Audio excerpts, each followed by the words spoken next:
فإذا قرأت القرآن فاستعذ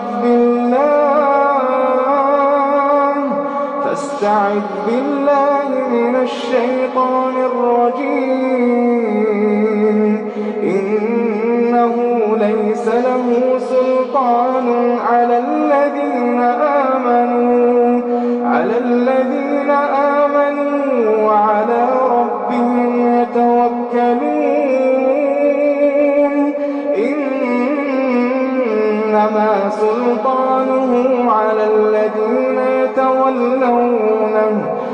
الذين يتولونه والذين هم به مشركون.